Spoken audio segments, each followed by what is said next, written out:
न्युजिल्यान्डको चाहिँ नजारा यस्तो छ हो साथीहरू, हेर्नुहोस् कस्तो लाग्छ तपाईहरूलाई।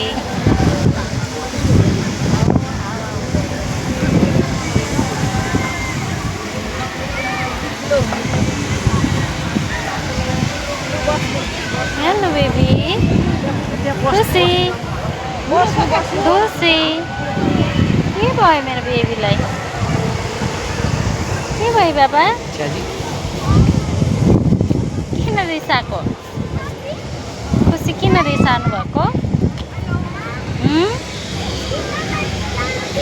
पानी खेल्नु पाएन भनेर?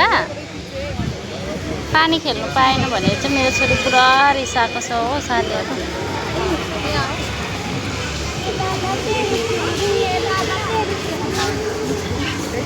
यति त सस्तो पनि किन्दा त्यो मन नआएछ। त्यो त 350 400 गरे 450 गरे होइन म भुल्यो। यसो छ हो साथीहरू, तपाईँहरूलाई कस्तो लाग्यो यो सिडी? झर्नु पर्यो अब, आउनुहोस् हो साथीहरू। ओके बाई बाई साथीहरू।